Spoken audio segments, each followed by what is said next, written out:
Paramashivoham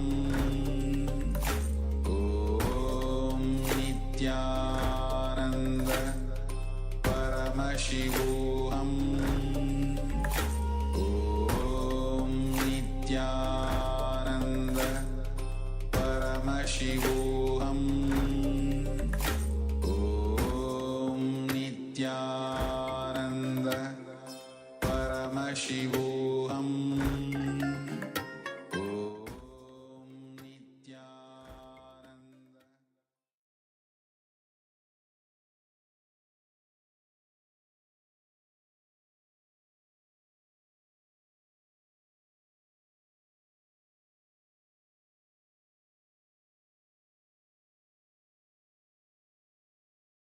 Yes. Now you all can open your eyes. Slowly, very slowly, please open your eyes. And let us now take a few moments to write down the revelations that we got, whatever Swamiji had shown us during this round of the manifestation. Whether it's the colors, the pictures, the shapes, whatever you're able to see during this round of the manifestation, let's take a few moments to see it. You can also start posting what you saw in the chat, and we can also see what you have seen during this manifestation. We can also know, you can share with us also what you were able to see. Let's now take a few moments to share in the chat. I request all the participants to also keep your cameras turned on throughout the session. Please keep your cameras turned on so the acharyas can see and guide you throughout the session. And also make sure to post your questions or anything that you want to ask or doubts that you want to clarify, whether it is about the power manifestation or any of the sessions.